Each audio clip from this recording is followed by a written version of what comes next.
What's up, my healthy friends? Welcome back to another episode of the podcast. And hopefully today we're going to melt your brain in all of the right ways because we have a fantastic guest here with us to share his wisdom and knowledge. Before we jump into that though, in 2023, it's my mission to coach 500 people to stop the binge eating and savage self-talk cycle so they can lose weight whilst feeling in control and without restriction along the way.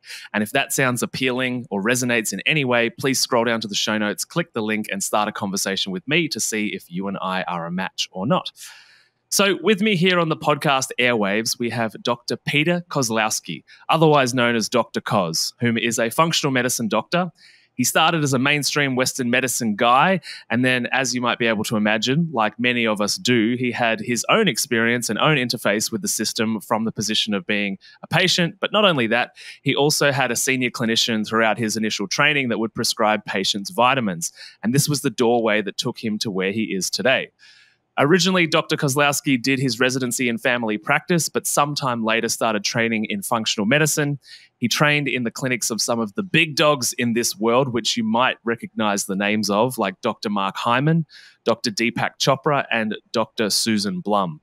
And in the last little while, this amazing mind has been writing books, and the latest one being Unfunk Your Gut, which is a deep dive into gut health. Along with that, his expertise extends to things like food sensitivities, hormone imbalances, detoxing the toxic chemicals like heavy metals and mold, and most importantly, mental, emotional, and spiritual health. So, Peter, a warm welcome to the How to Not Get Sick and Die podcast. How are you? I'm honored to be here. I want to learn how to not get sick and die. I'm ready. Well, you're going to teach us that. Before we get into it, though, something we just touched on, and I'd love to hear a bit more about it, is that you're a big sports fan, and you grew up, and you still are in Chicago, but you grew up in Chicago in the 90s. So tell us about being in Chicago in the 90s and the Chicago Bulls and Michael Jordan and all those things. Well, I think the biggest thing is that I grew up thinking I would be Michael Jordan. And I still have that dream. I still go out and play basketball and still hope one day the Bulls call me up and they need a new shooting guard. Life revolved around basketball. My parents are actually immigrants from Poland. I was born in Chicago. They didn't know what basketball was. For me, it was kind of a way to assimilate into American culture. I've always loved all sports. And whether we were in the car, I mean, it wasn't the way it is now with like 100 different apps where you could watch every game. Like I was lucky because it was local TV and I got to watch every game. Because of how famous he was, it wasn't that easy to get to games. So I only went to a couple games during his time, maybe one a year actually. One of my most traumatic moments of my life was I was at a game and they hand out those balloons and you wave those balloons when somebody's shooting a free throw. And I kept hitting the woman in front of me and she turned around and bit my balloon and crushed me. I still think about it. That sounds like some big trauma. But yeah, I mean, I think an interesting thing is my family, we traveled. And then as I grew up, I loved traveling. I loved exploring the world. And everywhere I've ever been, and still now to this day, when people ask, doesn't matter whether it's been in Asia or Europe or South America or wherever, and I say, I'm from Chicago, and they're like, oh, Michael Jordan. Yeah. And like that used to happen, but that still happens now, you know, and that's just incredible. But he was the GOAT, and he still is. Absolutely.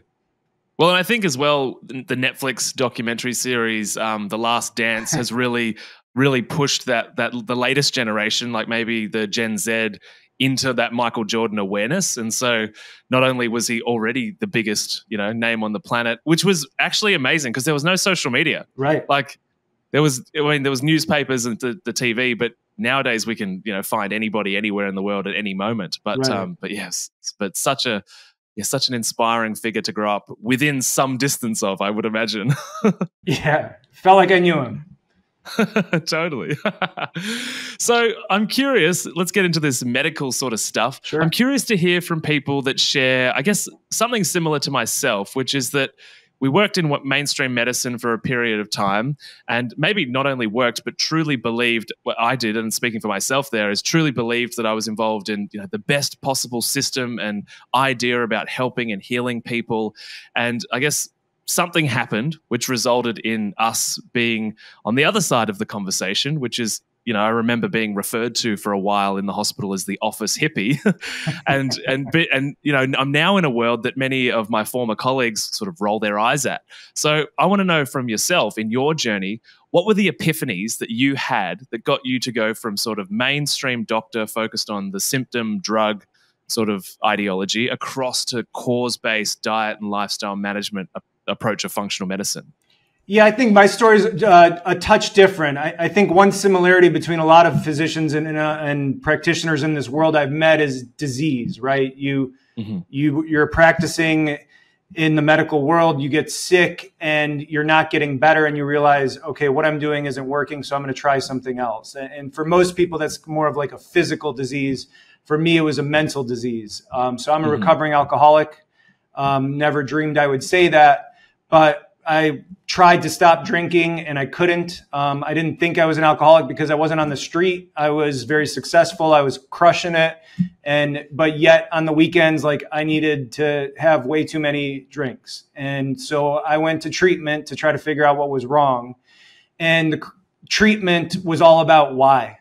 We never really talked about the drinking, and I was so confused. I was like, when are we going to talk about the drinking? And they're like, well, what happened when you were young, and what happened this? And I'm like, well, Michael Jordan happened, and no, but it was really about figuring out like what drove me, which goes back to me being an immigrant and feeling like I never fit in, and not feeling good enough and not feeling a part of.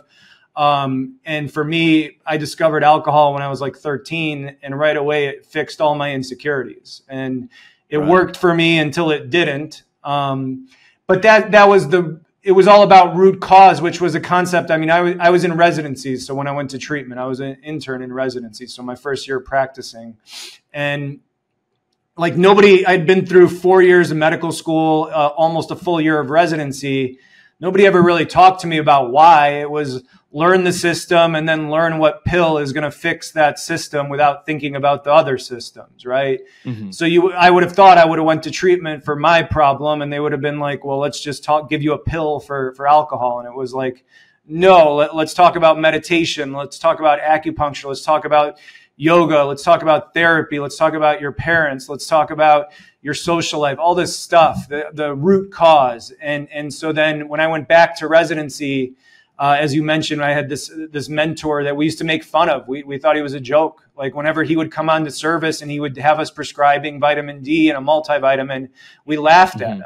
And then it was only through my own journey that one day I actually listened to him. I asked him, I was like, why are you weird? Like, what are you doing?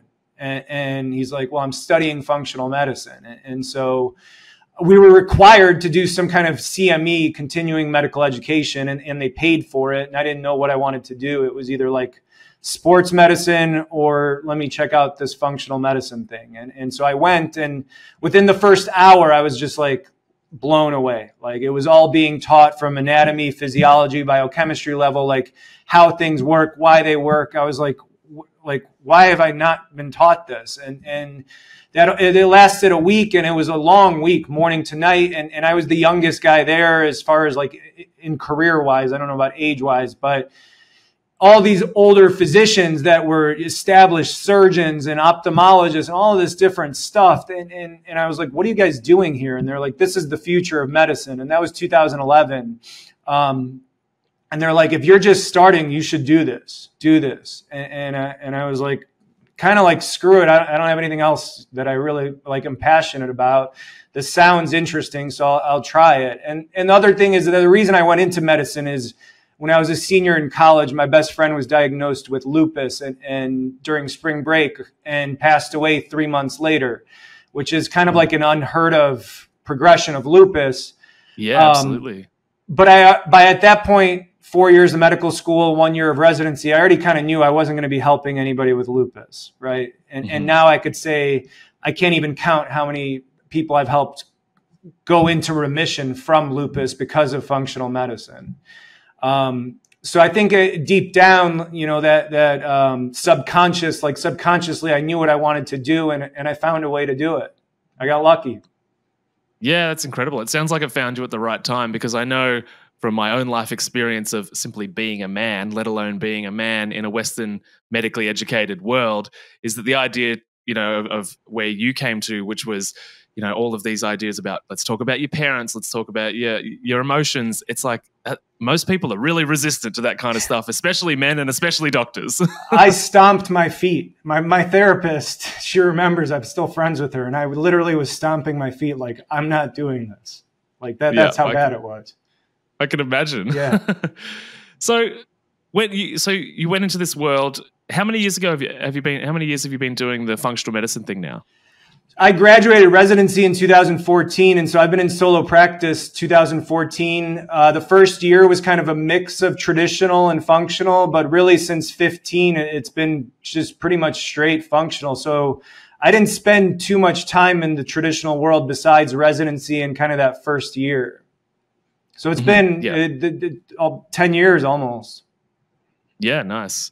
And I guess from there, you're talking about helping people with lupus. And what do you find when you went into this functional medicine world was, I'm going to generalize here, but is at the core of a lot of people's issues that Western medicine isn't looking at?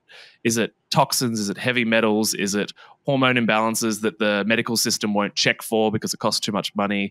Like, is there some kind of like obvious area that functional medicine covers that Western medicine doesn't? In functional medicine, they teach you start with the gut, start with the gut, start with the gut, start with the gut, start with the gut. Yeah. But now having practiced 10 years, I think it's a little bit of all of it, everything you mentioned. And that's, I think in traditional medicine, that's another thing we're like obsessed with, like the one cause, like this causes autism, this causes diabetes, this causes high blood pressure. I steal that bucket analogy that we're all born with a bucket, and we fill that bucket with stress and sugar and McDonald's and, toxins and mold and glyphosate and all this stuff. And eventually that bucket overflows. And the way we're kind of taught in functional medicine is to look at a timeline, to try to plot out. And then kind of the way I look at it is like, what is your bucket full of? And when did, usually there's an inciting event that causes that bucket to overflow, right? Like it could be one course of antibiotics. And I was just working with a family where the son developed ulcerative colitis, and they blame it on this one course of antibiotics. And the way I described it to him, I was like, well, you were doing this before, and this could have been filling his bucket. He was born by a C-section, wasn't breastfed, all the vaccines, and then eventually it might look like this one inciting antibiotic, but most likely it was this bucket had been filling for a while and it had overflowed. So I mean, in both of my books, what I talk about is the mental, emotional, spiritual component. I break it down to 5, and I think you listed all 5, and it's food, gut health, hormones, toxins, and mental, emotional, spiritual health. And I don't know whether it's because of my own journey with mental, emotional, spiritual health, or just being a perfectionist and like focusing. And I waited like 8 years of practicing or 7 before starting to write my books, because I wanted the experience. I always knew I wanted to write, but I wanted the data, and all I could ever think about is people that weren't getting better, right? So I could diagnose 10 people in a week with candida, and that's causing their eczema, and they're not getting better. Why are the 4 not getting better? And then I look at, well, they have a traumatic relationship, they have a history of trauma, they have too much stress at work, they're not sleeping enough, and so for me, I started focusing, and again, it might be because of my own personal journey, but that component of the mental, emotional, spiritual part, the sympathetic nervous response versus the parasympathetic nervous response. And when that sympathetic nervous response is chronically activated, you can't detox. Your gut can't heal. Your microbiome is shut down. Your hormones will get screwed. So that, to me, out of the 5, I think is the most important. It, in a lot of ways, is the one that I have the hardest time helping people with. Right? I mean, I know what's worked for me, but also what has worked for me changes. Different points in my life, different things are working. So there's not a magic pill. We've all kind of gone through our own different traumas. And so I think the biggest thing that I help people do is just make them realize that this is an issue, right? And that's like step one in AA, and step one in recovery is accepting there's a problem, right? And I can't tell you how many people, most that have come through my office in the beginning are like, F you, like, I don't have stress. That's not the problem. Just give me the right supplement. Give me the right gut test. Give me the right hormone test. Detox me from mold, and everything will be fine. And I'm like, and I'll fight back with people. I'm like, I'm not going to waste your time. Like, if you're not going to be open to this part of it, I can assure you, you're not going to get better. I can promise you. I'm a perfectionist. I can think of every patient that didn't get better because they wouldn't like just to accept that part. And once you accept it, I mean, for a lot of us, it takes a lot of years, even after accepting it, to actually deal with it. But at least at that point, there's hope. And to me, when there's not that acceptance, then there's not a lot of hope. And it's just that it shuts down your body. And we know the reason, the ways why, right? Like, and just starting with the gut, or starting with the hormones, or starting with the liver. And so you can't detox, you can't heal a gut when that's active. Is it weird to say that I'm getting deja vu from seeing my own functional medicine practitioner in this moment? Oh, awesome. Good. That's I can relate to the story of stress. Yeah, for sure. Yeah. From a physical standpoint, I think the most common thing that I treat is SIBO. And that I wrote a whole chapter on it in my book, and I probably should have wrote a whole book on it because I feel like it's still so misunderstood, and it's so common. The second most common thing I treat is probably mold toxicity. Yeah, right. And I would say the one thing that almost every person I've ever tested has is heavy metals. And so maybe that's what I treat the most, but that's more of usually typically it's a slower results. You get faster results with SIBO or mold. With hormones, I mean, thyroid disease is the most common disease that practitioners run into. I would say Hashimoto's. Yeah, that one's really easy in my opinion. The more difficult one that almost, I'd say 75% of women that come into my office before menopause, so when they're still in their reproductive years, is estrogen dominance.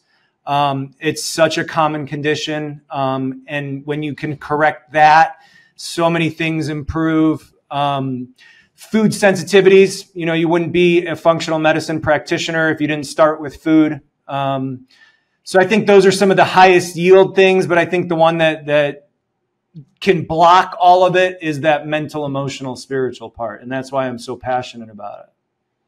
Would you say when we're talking about conditions like SIBO, heavy metal detoxification, and just, I guess, all of those things that destabilize the gut, are they the people, and mold was the other one, are they the people that have been to loads of conventional doctors, have issues that they can't seem to identify, and they've been seeing practitioner after practitioner after practitioner, and it turns out that those are possibly the problems, and it's just that the mainstream system doesn't look there? They don't look there because there's not a medication for most of it, right? And this is my very biased opinion that I believe that medical school and residency is like the biggest cult or brainwashing in the world. You're in good company. I feel exactly the same. It's just, we are like, it's almost like in your I'm wondering, I'm missing the word, but it's almost like you're punished, or if you don't prescribe meds, it's like you're bad and you're not good. And so I really believe that, like, because almost every patient every day that walks into me, the first thing they say is, I hate every doctor I've met.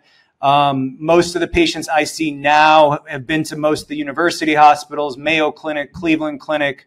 A lot of times now I'm seeing a lot of functional people that have already seen other functional medicine people. But there's just so much anger at medicine, and that's trauma. I mean, so many people just have trauma just from their medical care previously. But getting back to your question of, like, the way we're trained is, okay, you tell me your symptoms, I diagnose a disease, and then I have a pill for that disease. For heavy metals, there's not necessarily a pill. For mold, there's not a pill. For SIBO, there's now an antibiotic. So some people are catching, some regular doctors are getting onto it, but like dysbiosis of the gut, there's not a pill for that. And so a traditional doctor is not going to test you for something that they don't have no clue what to do with.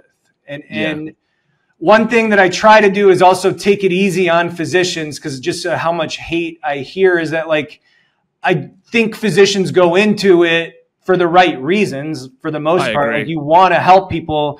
You don't realize that you're getting into a cult that is just big pharma. And if you don't follow their rules, you get kicked out, right? You fail out, then you lose all this money that you spent. So you got to do what they tell you.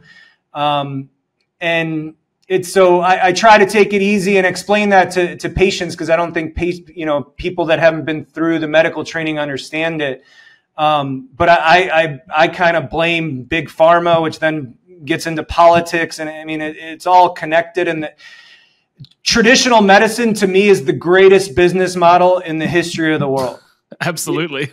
It is get you sick as young as possible, keep you alive as long as possible, and then just load you with pill after pill after pill.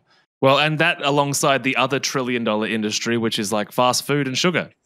Food. Yeah, exactly. Yeah, that's the connection for sure. Yeah, totally agree with that. I had a woman yesterday who came to me and she had an MS diagnosis years ago. And she said that for years, every time she would go to her doctor, he would give her a new medication. And then she would go home and turn on the TV and there was a commercial for that medication like that night. And so, and she's like, I respected him, but like I quickly caught on, like he's not even thinking. He's just doing whatever the newest drug rep that's coming in with the most money is telling him to do. Yeah. It's a little different in Australia. It's not as in your face, but a lot of it still happens in a similar way behind closed doors. So I would say that generally speaking, and the listeners of this show are sort of half Australian and probably a third from the US. And so, yeah, I would say Australians are less aware of the financial and political reality because we're just a slightly different culture. America's a bit more out there. But it's very similar in regards to the money, the reps, the ads. I mean, they've changed a lot of the laws here in the way that pharmaceutical reps can communicate with doctors, but they find their ways, Right. Yeah. And I think they've changed some of it here too. I know they have. I mean, obviously drug reps don't come to my office, so I don't really have any interaction with them, but I do think it's less. But again, like you said, they're just finding different ways to do it. Yeah. Yeah, totally. So I'm curious to get into the heavy metal detox and mold, because I think that's a much greater problem than people realize. And it's really difficult to communicate to people just how toxic our world is and I had this conversation this week with a group of clients because they sort of listen to the podcast. They've been working with me for a while and they have this sort of moment of overwhelm, which is just like everything's broken. Like, the food's so messed up. Even the natural food that we're eating, from the farm is covered in all sorts of pesticides. And then the air we breathe, especially if you live in a city. And they were like, Matty, do we really need to do all of these things? And I was trying to paint the picture of, imagine us 10,000 years ago, let's say. And the human body hasn't really changed in that 10,000 year period, but our environment has changed catastrophically, you might say. So I'm curious, like, your experience with detoxing heavy metals, what you see, like just sort of an overview of like what the average person comes in with in that realm of toxicity. Yeah, I like to start with just talking about what toxins are and how they get in our body and then where they go, right? So toxins are basically substances that cause cell injury or cell death. And toxins either can come from the inside, from your gut, from stress, or they come from the outside, right? And that's what we're really focused on, is the outside world. It's like you said, it's literally everything, like the computers, in front of us, the 5G, the Bluetooth, the cans, the cups, the air, the water. It's like the clothes, the rain. There was even a study I saw, it was either out of Australia or New Zealand, that there's microplastics in the rain, and they're finding it in the testes of men. Right. Yeah. So they just by going outside and getting rained on, you're screwed. Oh my God. Right. So toxins, so there are these substances, right? That, like you said, that's like the main change we've seen are not in our bodies, is in our environment. They're fat soluble. And we have 3 barriers to keep them out. We have our skin, our gut, and our lungs, right? Your skin is a barrier. Your skin is super thick. Your lungs, they have cilia, they have alveoli, they have fluid that pushes things out. And the one that a lot of people don't think about is your gut. Your gut is actually the easiest gateway into your body. And so when Hippocrates said all disease begins in the gut, to me, that's why, because that's the easiest entryway. And basically, since he said that, everything we've done is screw our guts and then screw our environment to let all this stuff in, right? So that's I think, a huge concept that people don't understand is your gut is actually like one of the most important barriers you have, and people treat it like shit, right? People wash their hands 20 times a day, but then they'll go to the gas station and just start throwing anything down there. Well, it's a lot easier for things to get in through your gut than your skin. So the toxins, well, if they get in, they're looking for fat, right? And guess what? Every cell in your body has a membrane that has fat in it, right? And we have there's rough estimates between men and women, but roughly like 20 to 30 trillion cells, right? And like 10 trillion of those are red blood cells. Roughly, let's say there's 15 trillion cells in your body, right? And they all are, these are cells that are surrounded by fat. So that's a toxin, whether it's glyphosate from Roundup, whether it's the microplastics, again, the heavy metals, the mold, they've got a lot of places to hang out. Right? There's a breeding, there's just like open property everywhere in your body for these things to get stored. Lucky for us, the first place our body sends them is our liver, right? And everybody thinks of detox, they think of their liver. Your liver, what it does is very simple. It's a 2-phase process which makes those toxins water soluble. And once they're water soluble, you then pee, poop, and sweat them out. That's all detox is. And our liver is limited by our genetics, right? So again, our bodies didn't change very much, so our liver could only handle a certain amount of things. And then your liver also needs a bunch of different nutrients to function, right? So you can screw your detox by either being exposed to too many things, by not getting enough nutrition, or by both things, which is what most people are dealing with. Right? So if the liver doesn't take care of them, then they get stored. What's your fattiest organ? Your brain, right? And so our brains, sadly, are full of toxins for most of us. And they wonder why, like, dementia and all these different types of brain diseases and autism are all skyrocketing. We might want to look at our toxic environment. That I think we should. You know, most people don't, but it kind of makes sense, right? Makes total sense. That's the piece of it that I like to explain, because I don't think a lot of people understand. You know, most people that have been exposed, it's just, you know, people online selling detox support and these detox products. And I personally kind of hate a lot of that stuff because I'm a testing guy. I want to test you for heavy metals. I want to test you for mold. I want to test you for glyphosate. Those are kind of the same main ones that I have tests available. I wish I had tests for microplastics and other things, but I'm sure some of those tests are still coming. There are some herbicides and pesticides that certain labs can test for. So we're still limited in our ability to test for these things. I was going to ask, what is on that testing piece? What is your number one go-to sort of general overview of a toxic situation for somebody? What is the test that you go to? So I go to the individual toxins. I go to a heavy metal test, which I use pre and post chelation testing. For mold, I use urine mycotoxin testing. And then for glyphosate, you can actually do just a urine glyphosate sample. And glyphosate is the main component of Roundup. And Roundup, just for the listeners, Roundup is what has been put on our farms and all of the vegetables for many, many decades at this point. Yeah, since the 90s. So those are the 3 toxins I can test you for. Because in general, like in general medicine, like they're like, people come in and they're like, well, test my liver, because if I'm toxic, my liver must be inflamed. Our bodies are super resilient. Like, you really gotta really, really get a heavy, heavy dose of toxins for your liver to get inflamed. There's another marker called GGT, which is another non-specific marker that could become elevated if you're toxic. Some people say uric acid is a test. You could test glutathione levels, and if the glutathione is depleted, you can infer that the person's toxic.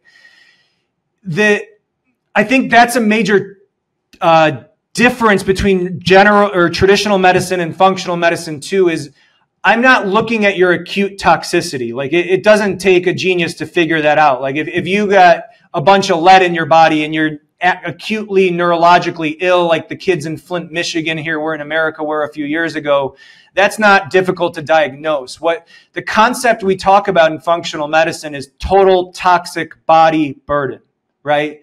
And so that's the difference. Why? Because like the people that be at Monsanto and the people that make Roundup argued, well, glyphosate is safe, right? We have these studies that say glyphosate is safe. Well, glyphosate, when you do the studies on just that, maybe they could show it's safe. But in Roundup, it's mixed with 100 other chemicals, and that's where the problem happens, right? And that's where it happens in our body. It's not just the lead. It's lead, and you have mercury, and you have arsenic, and you have mold, and you have glyphosate, and you have plastics, and then we haven't even talked about like bath and beauty products. Like the average woman is exposed to 100 different toxins before even leaving the house, just through bath and beauty products, right? And so it's just this constant onslaught, and that goes back to that bucket, and your bucket is just filling and filling and filling, and eventually it overflows, and we all have different size buckets. I had a family ask the other day, they're like, well, why did my kid get sick? And it's like they're doing the same stuff as their friends. And you know, you could call that genetics. You can call it bad luck. God's plan, bucket size is kind of what I say, is some of us have a huge bucket and we can smoke cigarettes all day and drink all day and never eat a vegetable and never get sick. And then you have a family that, you know, never vaccinates their child, only feeds them organic, and they develop autism. And it's really sad. And all you can do is your best and try, right? So that's a big concept, is again, we're toxic burden, right? And that toxic burden starts before we're even born. They've done studies on the umbilical cord blood. The umbilical cord is what goes from mom to the infant, right? And so that umbilical cord is feeding it's supposed to be feeding nutrients for 9 months. They found over 100, there's multiple studies that show they found over 100 different toxins in umbilical cord blood. So you're screwed before you're even born, right? You're already born with a toxic load, right? And then you start introducing the formulas and the sugars and the food and breathing the air and the chemical, all of it. And it just keeps building and building and building. But the testing, so like I said, some of those non-specific tests are hard because our bodies are super resilient. And so this low level of accumulation that we're getting, it's not enough to inflame your liver. Your GGT is not always going to be elevated, but you can have a ton of lead in your body, right? And uric acid might not be high, but you might have a lot of mold in your body. And so that's what makes it tough. It makes it really hard. And so sometimes the people that actually test positive for the specific toxin are a little bit luckier, because then we know exactly what to do about it, right? And we can watch them heal. But I think my favorite point to share about detox, because this, like, you know, a lot of people can go like listen to this and be like, well, I'm screwed, right? I don't know what to do. I've felt that way every time I've gone to an environmental medicine conference. I'm like, I walk out of there and I'm like, can't eat, can't drink, can't breathe. Like, I totally understand. Well, that was going to be my next question. Is one of the things that frustrated me about being in the cancer hospital as I started just to observe the process, and, you know, I was very young, was just the idea that people get cancer at home. You know, that's a general statement, but they go, you know, where they live and what they do causes cancer, let's say. They come to the hospital, seek a solution, may or may not get it, but the idea is that they do get it, and then they go back to the same environment. And so that leads to my question, which is a conversation I have with clients regularly, which is, well, do I have to move to the middle of nowhere in order to not reverse all of the good work that I've done with you? In 2020, I moved to Montana, which for For people that don't know the geography too well of America, it's middle of nowhere in the mountains, Rocky Mountains. There's more bears in Montana than there are humans. And I hid out there for 3 years, and I just came back to Chicago this year. You can do that. I mean, it's not that bad. I mean, I honestly kind of enjoyed it, but that's not an option for most of us, right? So right. There's 4 things that I think people should do every day to detox, right? Number 1 is sleep, right? Get rest, right? Because that all day long, your body's fighting. Sleep is when you're restoring. That's when your immune system restores. That's when your liver restores, right? So sleep. Pee, drink lots of water. Pee all day long. Poop at least once a day, a solid snake. As my colleague Terry Wallace says, you should poop a snake every day. And sweat, right? Those are 4 things that every person can do that are free. And that is all based on the fact that detox is making toxins water soluble, right? So if you're peeing, pooping, and sweating, you're getting that stuff out every day. And the sleep is just allowing you to restore to do it again the next day, right? So I don't think it has to be that complicated. I don't think it has to be that expensive that you have to go out and buy all these designer new detox products. It can be as basic as just take care of yourself, right? But in order to be pooping every day, in my opinion, you have to unfunk your gut, as my book is called. And you know, a lot of people aren't pooping regularly, and then that gets into diet, and that gets into your microbiome, and that gets into SIBO. So that's where it does a lot of times with detox start with, as I started with functional medicine, start with the gut, start with the gut, start with the gut.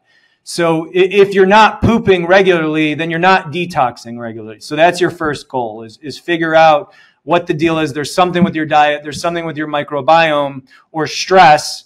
Those are usually the 3 things that are preventing you from moving your bowels daily, right? And then once you get your moving your bowels daily, then you're really going to start detoxing. For most people, drinking water, you know, there shouldn't be an excuse not to do that. I hope, you know, drinking lots of water to pee, sweating.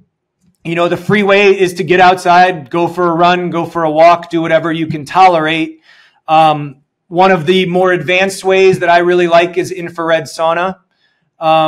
The infrared waves help detox along with the sweating. So it's kind of a double whammy because people are like, well, can I just use, like for me, my favorite room at my gym after I would play basketball was the steam room, right? Downtown Chicago, I'd play 2 hours of basketball and then I'd hop in the steam room. And then one day I'm sitting there and I'm looking around and I'm like, shit, the steam is being made from the Chicago city water. There couldn't be anything more toxic than the Chicago city water. So I'm like literally sitting there retoxing through sitting in the steam room. So that's where with sauna and that you have to be careful. Like even if you're using a wood sauna with the materials of the wood, and that's where the infrared is a good one. But again, if you don't have access to that, then just figure out a way to sweat, you know? And do a workout. Yeah, and you can do that outside. You can get an app. I had never worked out, not in a gym, and then in 2020, I learned how to do workouts at home, and that was cool. And you know, and it's easy. There's not an excuse to not do it. So that I think is a huge, just hopefully take home point. I mean, a lot of this other stuff is super cool and interesting, but like for a lot of people, they might not have access to it, and that's where it's like. You can do stuff to where, you know, if you don't have a choice of living in the city, you know, and you can't move to Montana or somewhere else in the middle of nowhere and be with the bears, it's, you know, and do the little stuff.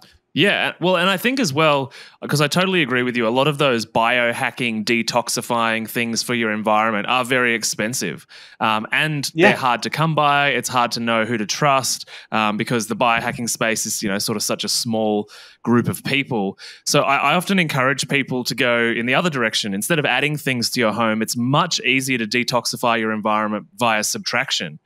anything that is a fragrance, literally anything that is a fragrance, has usually got endocrine disruptors in it, sometimes carcinogens in it. There's a lot of products now that are automated to make your home smell lovely.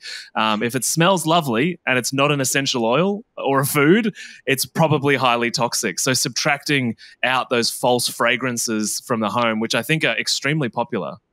Oh yeah. Yeah. Even candles. People don't realize like even candles are super, they're so pleasant and they create this atmosphere. They're toxic, right? Yeah. I haven't heard that, but that's such a simple way that pretty much anything with a fragrance, you watch out for it, you know? Yeah. Yeah. Unless it's a sort of an organic essential oil. Remove it. And believe it or not, the smell of your house without those scents, if it stinks, you probably got a toxic home. So you probably should check that out. Have you ever been on EWG.org, environmentalworkinggroup.org? Yeah, I have, but not for a while. They're the group that puts out the Dirty Dozen, the Clean 15. I don't know. I still think it would be helpful in Australia, but I think they mostly focus on American products. But there's so many resources there where EWG.org, anybody could go on there and it's free. And you could look up sunscreens, right? Sunscreens, that's one where I actually think more skin cancer is due to the chemicals in sunscreen than just getting out and getting some sun. I completely agree. We should do a whole episode on sunscreen. Yeah, but then you can go on there and there's beautiful reports and it's all evidence-based data. You can type in foods and cleaning products and all this stuff, and they teach you for free, what to use instead. And it's an amazing free resource. In the last chapter of my book, Get the Funk Out, same thing, but my book's $20. So if you don't want to spend the $20, check out EWG.org. And it's a beautiful place to just learn about simple things that you might not realize that are super toxic. Yeah, no, thank you for sharing that. That's a great resource. And I think, one thing at a time, people don't need to be intimidated. It's just over the next couple of years, slowly change your home environment, slowly change things as you can afford them. And then they'll become normal. You're sort of spending that money already on, the toxic versions. So, it just becomes normal. And I think people feel intimidated sometimes in these conversations because there's so much to do. And that's why I have this little, sort of phrase that I repeat, which is one tweak a week, just make one small change per week, or month or whatever it is, but just beginning the process is so important. Yeah. I love it. So speaking of your book, and I definitely think loads of people can buy it and afford it, so let's send them there. Where can people find you online? Where can they find your book? So my website is doc-koz.com, doc-koz.com. I actually got off of social media. Yes. I get it. Detox, honestly. I found it to be very I was never on it, and then I wrote my books and I got on it, and it took me 2 years before I was like, screw this, I don't want to do it. But I have some educational YouTube videos. I'll try to do some more, but there's a bunch on my website. So through my website, there's links. Amazon, any online bookseller will be able to print my book in Australia. We've sold lots of copies. So it really just comes down to knowing the spelling. So I wanted to call my first book Unfuck Your Gut, but my publisher talked me out of it. So that's when we came up with Funk. So it's Unfunk, but it's F-U-N-C. Mm-hmm. So Unfunk Your Gut. And that we had a saying, we had t-shirts in my practice that said, we put the funk in functional medicine. So that turned into Unfunk Your Gut. Nice. And that book is about diet, and it's about your gut, and it's mental, emotional, spiritual health. And then the second book is Get the Funk Out, and again, F-U-N-C. And that book, the first half is on hormones. So there's a chapter on thyroid, adrenal glands, testosterone for men, estrogen, progesterone for women, pancreas, insulin. Then there's a chapter on what is detox, and then on the different toxins, heavy metals, mold, the herbicides, the pesticides, and then what to do, how to clean up your house, right? Basics to clean up your house.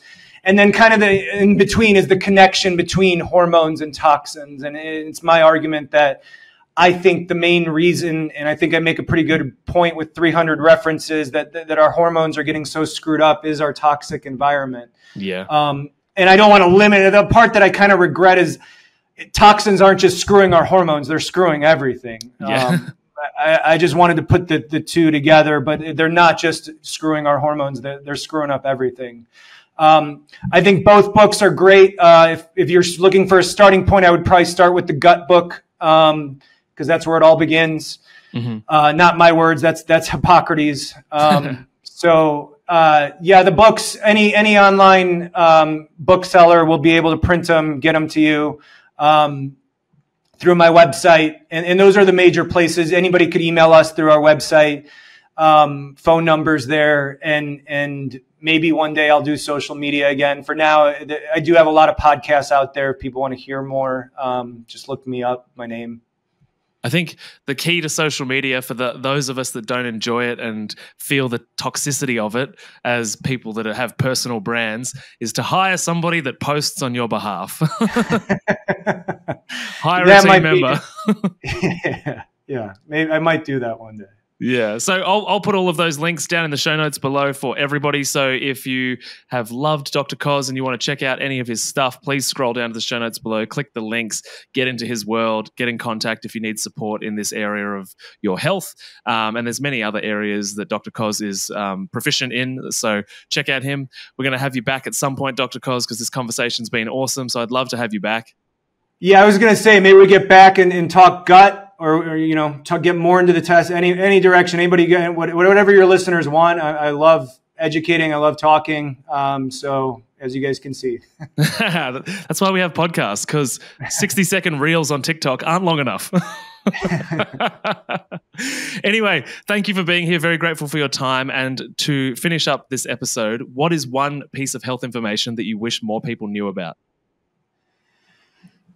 How much your mental health affects your physical health. And I would say the best definition of trauma that I ever heard is trauma is anything less than nurturing, right? And that was a huge concept for me to accept, because when you can accept because the people, they were telling me you have trauma, and I was like, screw you, I don't have trauma, right? I was sitting there in rehab and they're like, you have trauma. And I'm like, yeah, I was an immigrant, but like my parents worked. I got to go to a Bulls game a year. Like, I don't have trauma, right? And then when they looked at it as anything less than nurturing, it could be as simple as coming home from school and your parents don't pay attention to you, right? Yeah. And they're working, right? Which was my case. And that sets off the sympathetic nervous response. Once that's set off, you don't make stomach acid, you don't digest, you shut down your microbiome. Then you absorb more toxins. And it's only a matter of days, weeks, months, years before your bucket's full. So just be easy on yourself. I like that. That's a good take-home message. Anything less than nurturing. That's a good framing. I like that. Amazing. Also stole that from one of my therapists, but I like it. Hands up to therapy. Thank you. Yeah. Amazing, Peter. Well, thanks for being here. I appreciate you, and we'll organize another time for you to come back and talk all things gut. It's an honor. Thank you for having me. Thanks, mate. We'll see you next time. Thank you.